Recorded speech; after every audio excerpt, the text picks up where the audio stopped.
avec la prédication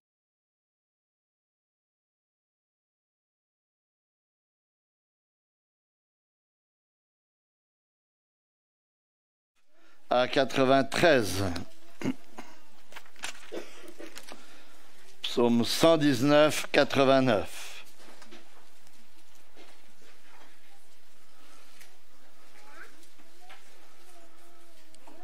À toujours, ô Éternel, ta parole subsiste dans les cieux. Ta fidélité dure de génération en génération. Tu as affermi la terre et elle subsiste. C'est d'après tes ordonnances que les choses subsistent aujourd'hui, car toutes sont à ton service. Si ta loi n'avait fait mes délices, j'aurais alors péri dans mon malheur. Je n'oublierai jamais tes statuts, car par eux, tu me fais vivre. Puis dans Romains 8, les 4 premiers versets, Romains chapitre 8, versets 1 à 4.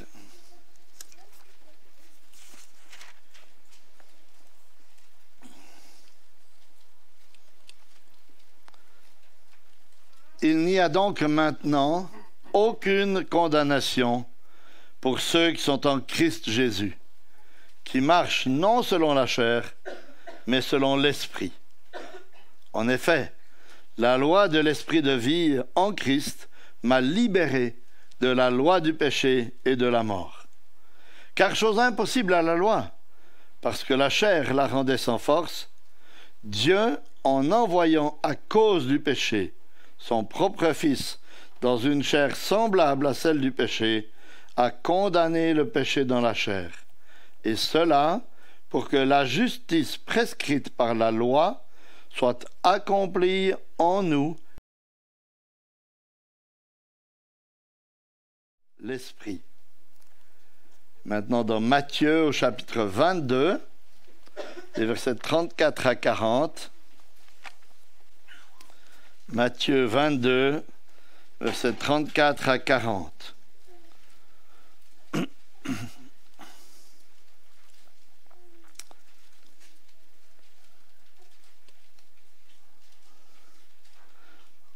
Les pharisiens apprirent qu'il avait réduit au silence les Sadducéens. Ils se rassemblèrent, et l'un d'eux, docteur de la loi, lui posa cette question pour le mettre à l'épreuve. « Maître, quel est le grand commandement de la loi ?» Jésus lui répondit, « Tu aimeras le Seigneur ton Dieu de tout ton cœur, de toute ton âme et de toute ta pensée. C'est le premier et le grand commandement. Et voici le second qui lui est semblable. Tu aimeras ton prochain comme toi-même. De ces 2 commandements dépendent toute la loi et les prophètes. » Et maintenant, le texte qui va faire l'objet de la prédication de ce matin, c'est Valentin Meyer qui poursuit sa série sur le sermon sur la montagne. Donc, on est dans Matthieu, chapitre 5, à partir du verset 17. Il m'a demandé de faire une longue lecture, mais soyez rassurés tout de suite, il ne va pas prêcher sur tout le passage. Il va le fractionner en plusieurs fois, mais c'est pour avoir un peu le contexte. Donc, Matthieu 5, à partir du verset 17 et jusqu'à la fin du chapitre.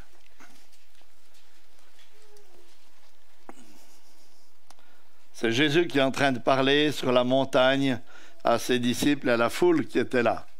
« Ne pensez pas que je sois venu abolir la loi et les prophètes.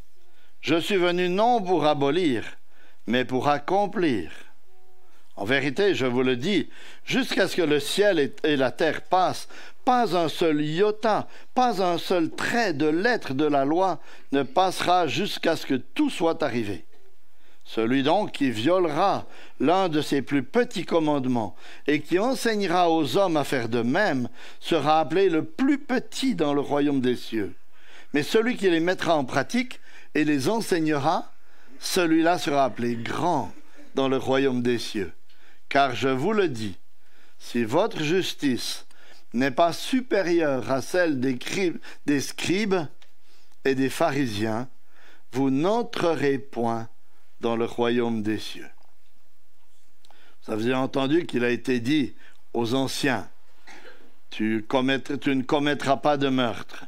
Celui qui commet un meurtre sera passible du jugement. Mais moi, je vous dis, quiconque se met en colère contre son frère sera passible du jugement. Celui qui dira à son frère Raka sera justiciable du Sanhédrin. Celui qui lui dira insensé sera passible de la géhenne du feu. Si donc tu présentes ton offrande à l'autel et que là tu te souviennes que ton frère a quelque chose contre toi, laisse là ton offrande devant l'autel et va d'abord te réconcilier avec ton frère, puis viens présenter ton offrande.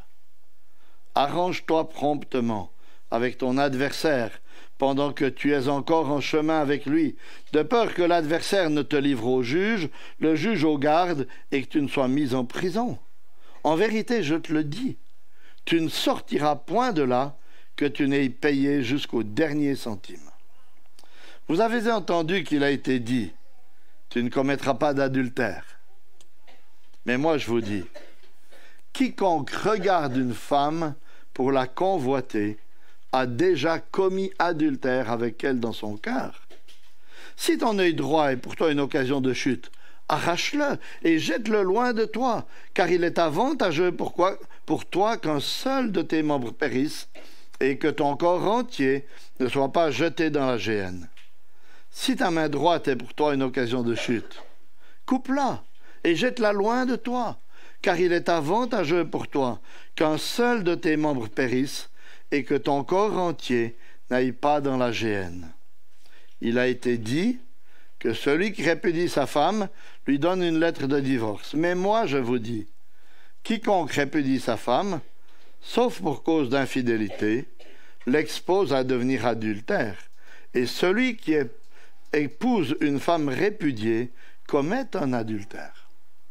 Vous avez encore entendu qu'il a été dit aux anciens, tu ne te parjureras pas, mais tu t'acquitteras envers le Seigneur de tes serments. Mais moi, je vous dis de ne pas jurer, ni par le ciel, parce que c'est le trône de Dieu, ni par la terre, parce que c'est son marchepied, ni par Jérusalem, parce que c'est la ville du grand roi. Ne jure pas non plus par ta tête, car tu ne peux rendre blanc ou noir un seul cheveu. Que votre parole soit oui, oui, non, non, ce qu'on y ajoute vient du malin. Vous avez entendu qu'il a été dit œil pour œil et dent pour dent. Mais moi, je vous dis de ne pas résister aux méchants. Si quelqu'un te frappe sur la joue droite, tends lui aussi l'autre. Si quelqu'un veut te traîner en justice et prendre ta tunique, laisse-lui encore ton manteau. Si quelqu'un te force à faire 1000, fais-en 2 avec lui. Donne à celui qui te demande, et ne te détourne pas de celui qui veut emprunter de toi. Vous avez entendu qu'il a été dit, tu aimeras ton prochain, et tu haïras ton ennemi. Mais moi je vous dis, aimez vos ennemis. Bénissez ceux qui vous maudissent, faites du bien à ceux qui vous haïssent, et priez pour ceux qui vous maltraitent et qui vous persécutent. Alors vous serez fils de votre Père qui est dans les cieux. Car il fait lever son soleil sur les méchants et sur les bons, et il fait pleuvoir sur les justes et sur les injustes. En effet, si vous aimez ceux qui vous aiment, quelle récompense aurez-vous? Les péagers aussi n'en font-ils pas autant? Et si vous saluez seulement vos frères, que faites-vous d'extraordinaire? Les païens aussi, eux-mêmes, n'en font-ils pas autant? Soyez donc parfaits, comme votre Père céleste est parfait. Jusqu'ici, les paroles inspirées de Dieu. Et je vais laisser la place à Valentin Meyer, il faut préciser maintenant avec nos 2 Valentins. C'est le moment où les plus jeunes enfants peuvent se rendre à l'école du dimanche aussi. Et si quelqu'un veut un questionnaire encore pour aider à suivre la prédication, vous pouvez lever la main et il vous sera distribué. Quelqu'un veut un questionnaire?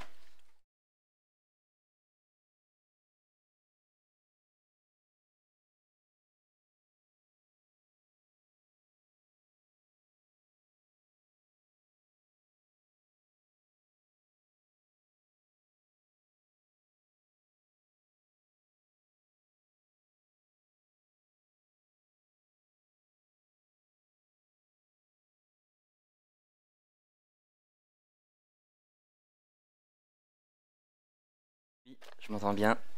Donc vous pouvez garder votre Bible ouverte dans ce passage de Matthieu 5. Nous avançons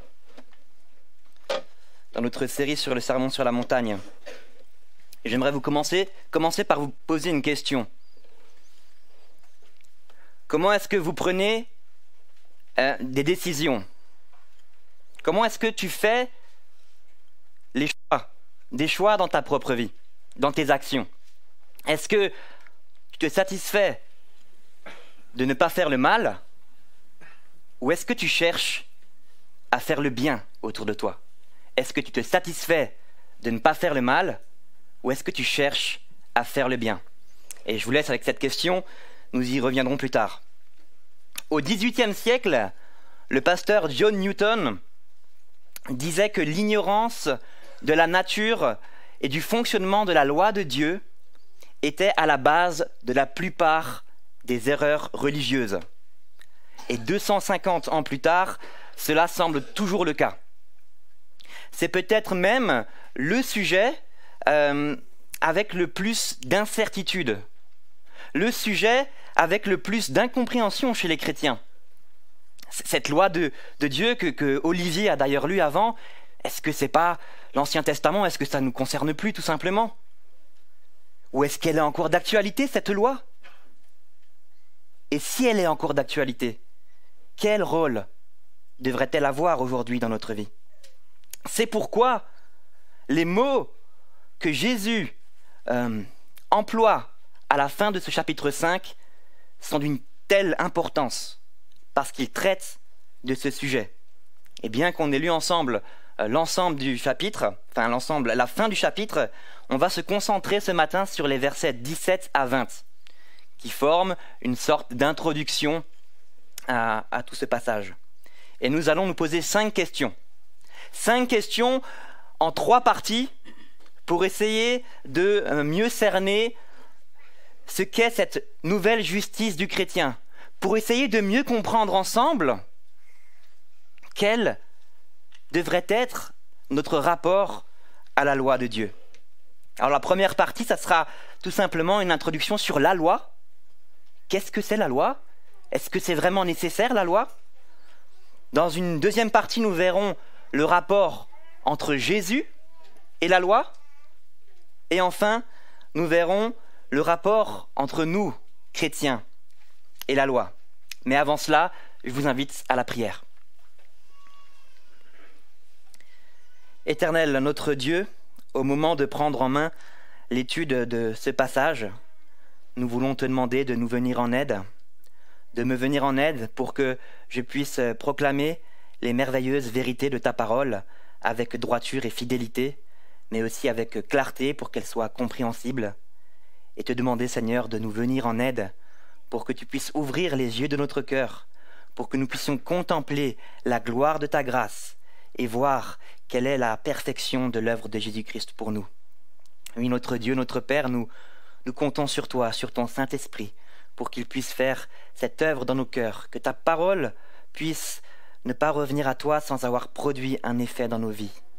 Notre Dieu, notre Père, sanctifie-nous par ta vérité. Ta parole est la vérité. Et c'est dans le nom de Jésus-Christ que nous te prions. Amen. Amen. Nous sommes donc à la 3e prédication sur la série sur le sermon sur la montagne. J'ai le privilège de prêcher sur le discours le plus connu, le plus important de tous les temps. Le discours le plus connu de Jésus-Christ dans la parole de Dieu, le discours le plus connu de l'homme le plus exceptionnel que la terre a connu. On avance doucement, mais sûrement, et pour ceux qui n'étaient peut-être pas présents avec nous lors des 2 premières prédications, je pense qu'un petit rappel ne fera pas de mal.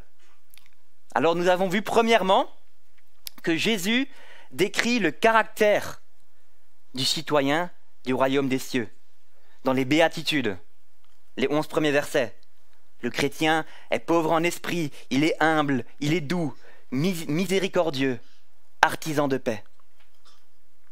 Dans un second temps, on a vu ensemble que Jésus décrit l'influence, le rôle que devrait avoir qu'ont les chrétiens en tant que sel de la terre et lumière du monde. Et on a dit que le rôle du chrétien, c'est d'affirmer sa différence tout en continuant à assurer une présence. Donc on pourrait dire que dans les 16 premiers versets de ce sermon sur la montagne, Jésus décrit l'identité du chrétien, son caractère et son rôle, qui il est. Et à partir du verset 17, nous allons voir ensemble que Jésus, désormais, il va définir plus précisément quelle est la personnalité du chrétien. Son attitude, son comportement, le faire.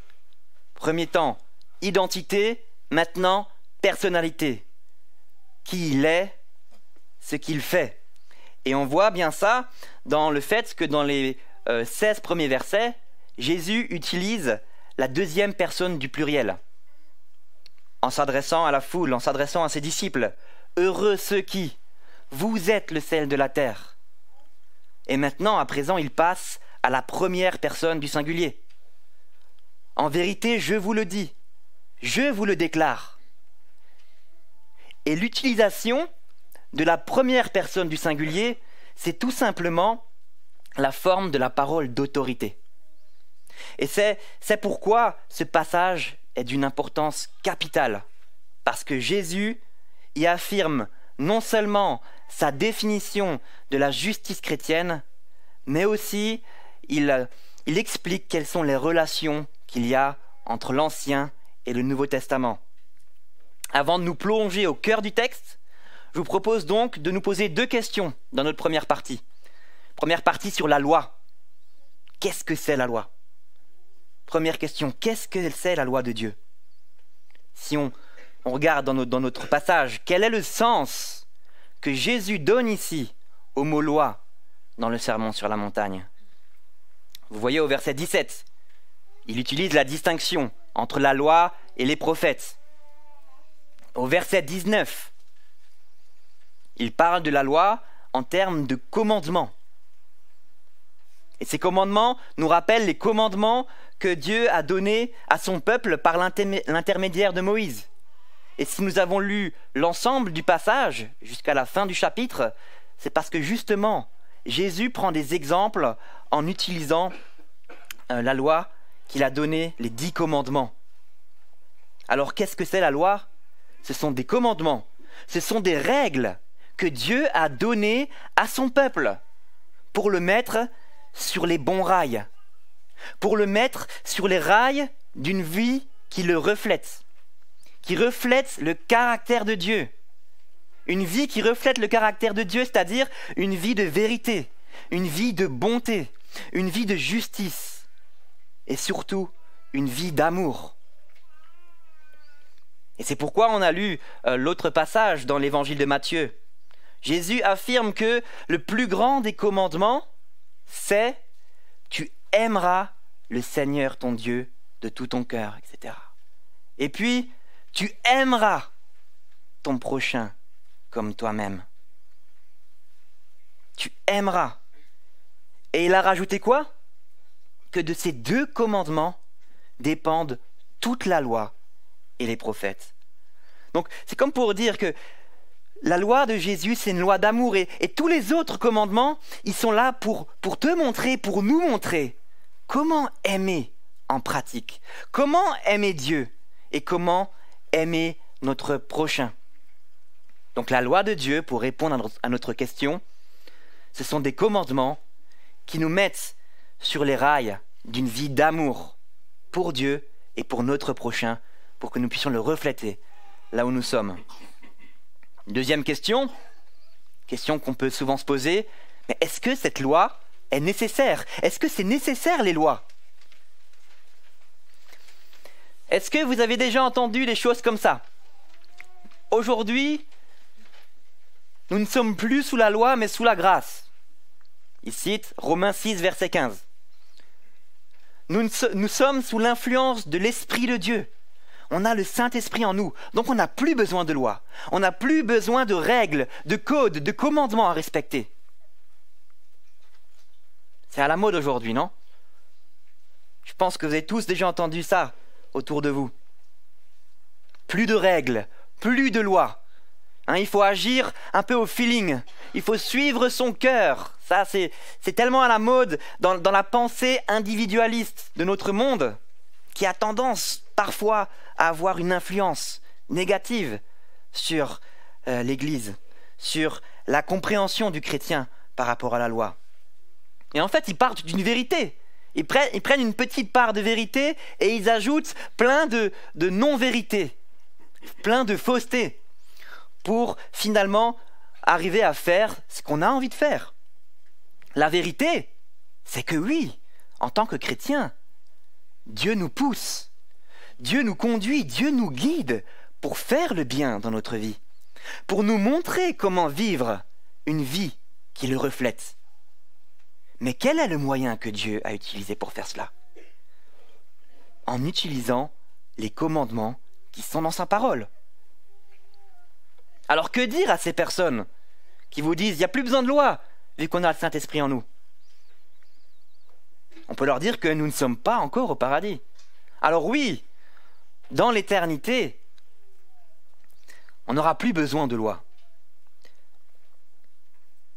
Mais aujourd'hui, il faut reconnaître que, comme l'a bien montré Olivier lors de la présidence, nous sommes imparfaits. Et tant que nous sommes ici-bas, nous sommes pécheurs. Et de ce fait, nous avons besoin de lois écrites. Pour deux raisons. Est-ce que vous voulez connaître les deux raisons? Deux raisons pourquoi l'homme a besoin de lois écrites. Premièrement, nous avons besoin d'indicatifs. Nous avons besoin d'indications. Nous avons besoin d'informations. L'homme a besoin de savoir ce que Dieu attend de lui. Nous avons besoin de savoir ce que Dieu attend de nous. Je prends un exemple de ce qu'on a lu ce matin.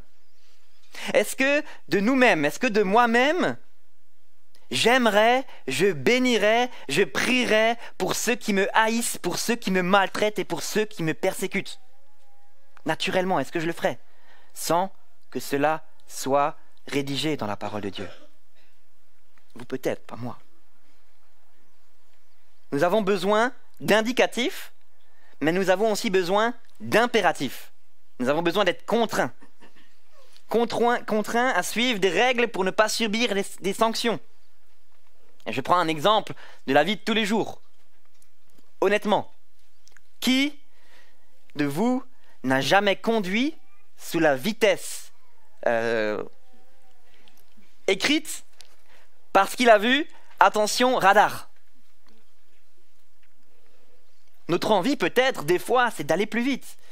On est peut-être fatigué, on est peut-être en retard. Et on est prêt à mettre notre vie en danger. On est prêt à mettre la vie des personnes dans notre voiture en danger. Mais aussi et surtout, la vie de ceux qui nous entourent dans les voitures en danger. Heureusement qu'il y a des lois et des sanctions pour que chacun ne roule pas simplement comme il a envie de rouler. Alors pour ceux qui n'ont peut-être pas le permis, qui n'a jamais arrêté ses bavardages en salle de classe quand monsieur le professeur a dit « dernier avertissement avant la punition ». On a besoin d'impératifs parce qu'on est partagé par notre désir de faire le bien et de ne pas le faire. Donc, la loi, c'est nécessaire parce que nous avons besoin d'indicatifs, parce que nous avons besoin d'impératifs. Alors venons à notre texte, verset 17, notre deuxième partie. Christ et la loi. Troisième question, quel est le rapport qu'il y a entre Jésus et la loi? Qu'est-ce que Jésus dit? Il commence par dire « ne pensez pas ». Qu'est-ce que ça veut dire? C'est qu'il y a un malentendu. Il y a des malentendus. Ne pensez pas que je. Il y a des malentendus qui concernent Jésus. Ne pensez pas que je sois venu abolir la loi, mais je suis venu l'accomplir. Il y a des malentendus en ce qui concerne Jésus et son rapport à la loi de Dieu. Et vous savez sans doute pourquoi, si vous vous rappelez un peu de la vie de Jésus et de son rapport avec les scribes et les pharisiens. Dès le début de son ministère, Jésus a beaucoup de clashs, beaucoup de tensions avec les responsables juifs au sujet de la loi.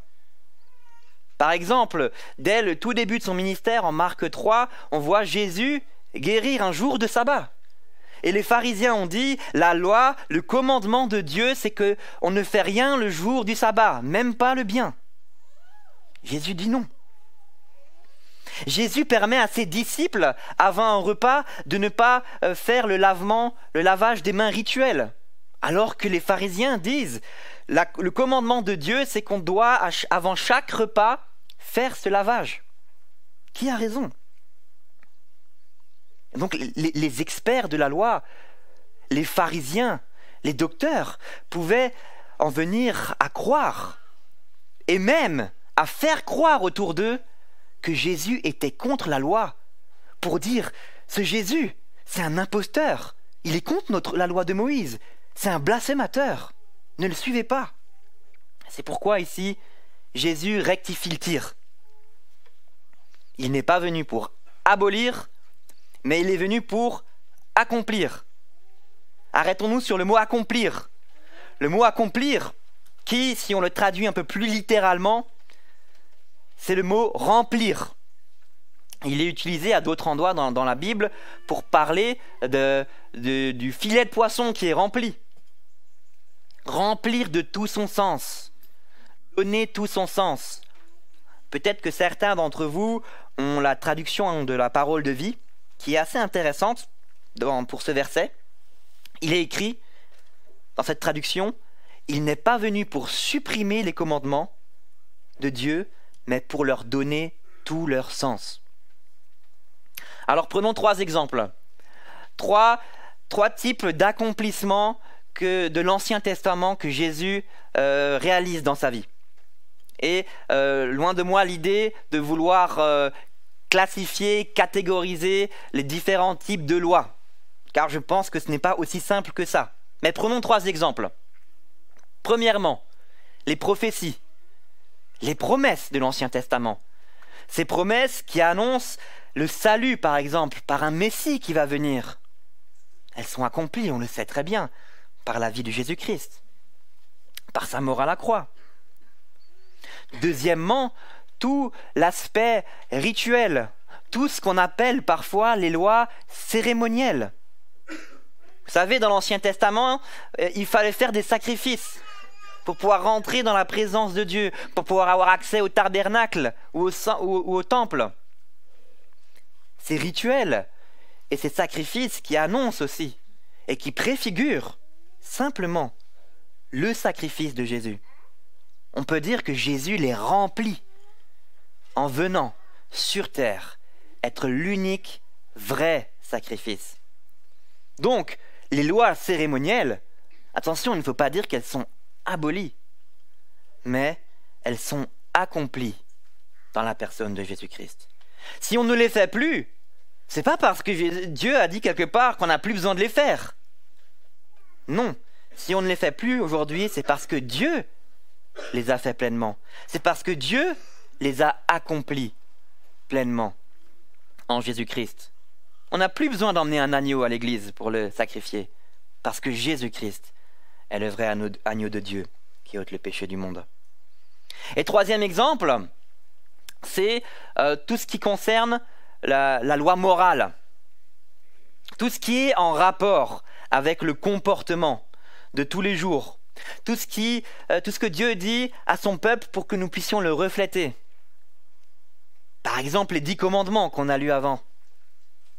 C'est la loi dont Jésus nous parle ici. Verset 18. Jésus dit, car je vous le dis, en vérité, tant que le ciel et la terre ne passeront point, il ne disparaîtra pas de la loi un seul iota ou un seul trait de lettre, jusqu'à ce que tout soit arrivé. Donc le meurtre, la convoitise, l'adultère, le divorce, le sabbat, toutes ces prescriptions morales qui nous guident dans notre vie quotidienne pour refléter notre Dieu. Cette loi-là, le ciel et la terre ne passeront pas avant qu'elle ne soit plus d'actualité. Alors oui, Jésus l'a aussi pleinement accompli. nous savons bien que Jésus a accompli toute la loi jusque dans les moindres détails. Mais ce n'est pas pour autant qu'on peut dire que nous n'avons plus à prendre cette loi de Dieu, d'essayer de la respecter en tant que guide dans notre vie, en ce qui concerne notre comportement. Et c'est ce qu'on va voir désormais dans notre dernier point, un peu plus long. Le chrétien et la loi. On arrive au vif du sujet. Quel est notre rapport avec cette loi? Question numéro 4, du coup. Quelle doit être notre attitude envers la loi morale de Dieu? Et on voit de nouveau qu'il y a un changement de pronom personnel. Au verset 19, on passe de « je » à « celui qui ». Et Jésus dit qu'on peut avoir deux attitudes par rapport à la loi de Dieu. Au début, il dit, pour le paraphraser, qu'on ne peut pas la tailler. On ne peut pas modifier la loi, les commandements de Dieu, pour qu'ils conviennent à notre vie. Et notons bien une chose, dans les exemples qu'on a lus ensuite, Jésus n'est pas en train de contredire ou de remettre en question la loi, les 10 commandements de Moïse. Même si c'est l'impression qu'on peut avoir. Regardez bien au verset 21, au verset 27, au verset 33. Jésus n'est pas en train de dire « Vous avez lu qu'il est écrit, mais moi je vous dis ». Jésus est en train de dire « Vous avez entendu qu'il a été dit ». Et c'est une petite nuance, mais qui a toute son importance. Ce que Jésus condamne ici, ce sont les explications, les interprétations tortueuses des scribes, des pharisiens, des docteurs de la loi concernant ces commandements. Vous savez tous que le problème chez les scribes, chez les pharisiens, c'est qu'ils nettoyaient l'extérieur de la coupe, mais qu'ils étaient sales à l'intérieur, dans Matthieu 23. Autrement dit, les scribes et les pharisiens, ils s'appliquent à faire attention à leur comportement extérieur et ils délaissent, je vais trop vite là, et ils délaissent les dispositions de leur cœur, ce qu'il y a à l'intérieur.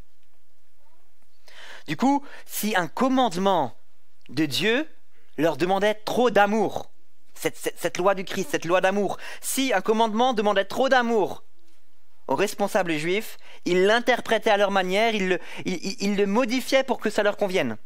Alors soit ils le diminuaient.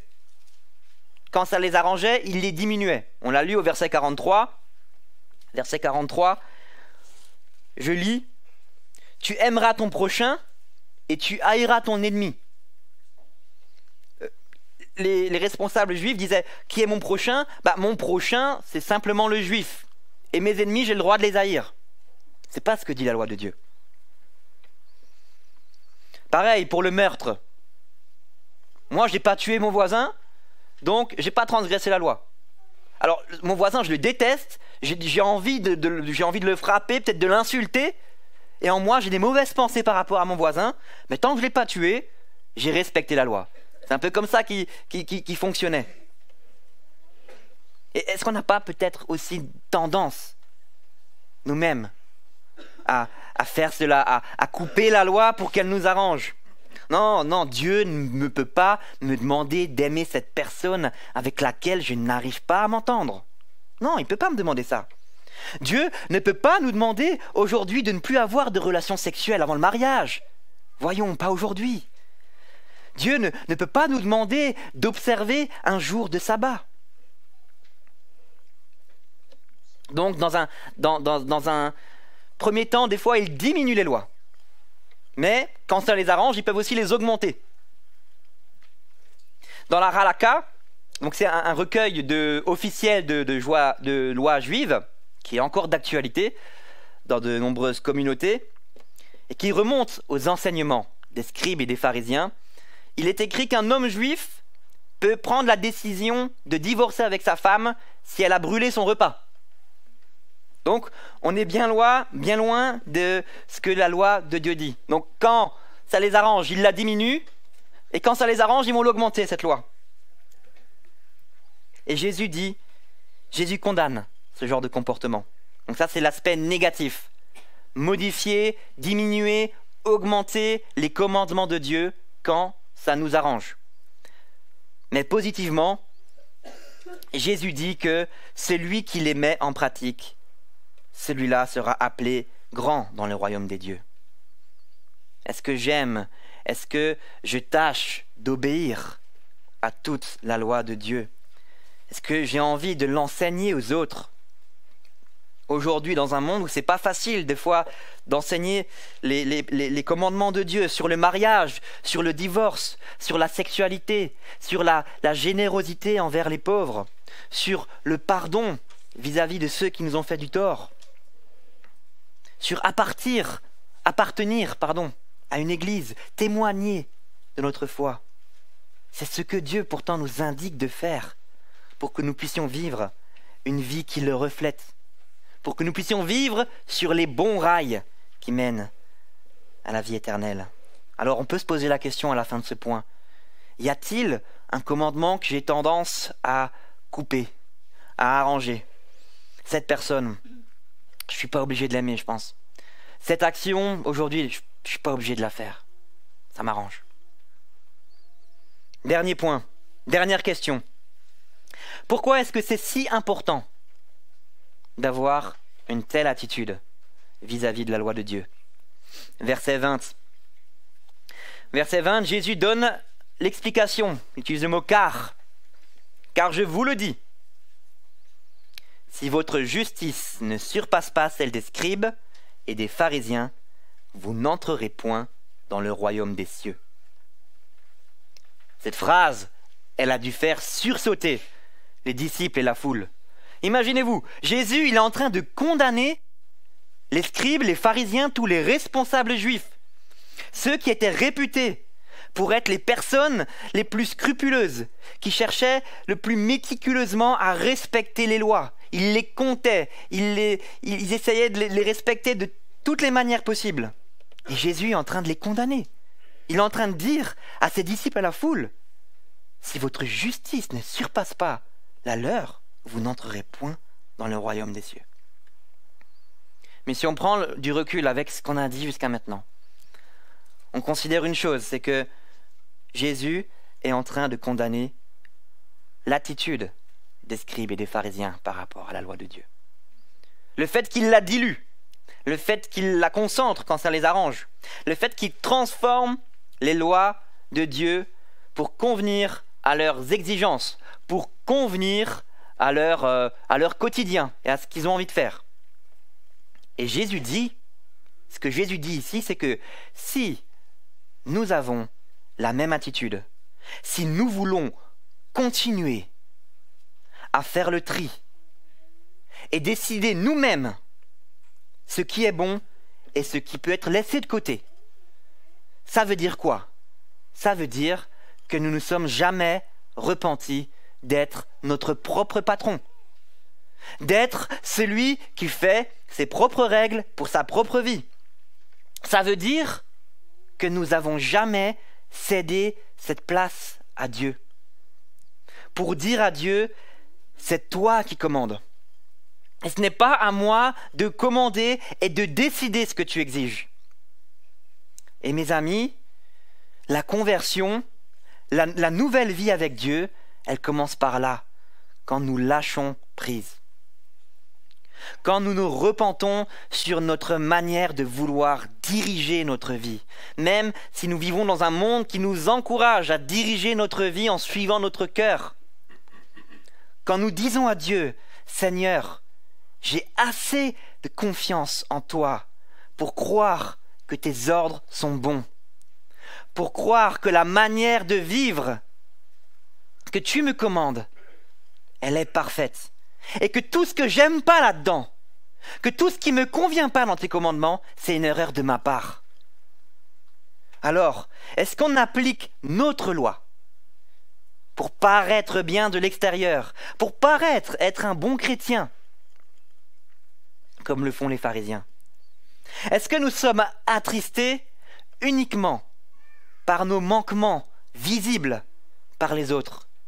Par exemple, comme nous sommes pris en flagrant délit de faire quelque chose qu'il ne faut pas faire, comme nous sommes surpris en train de mentir délibérément.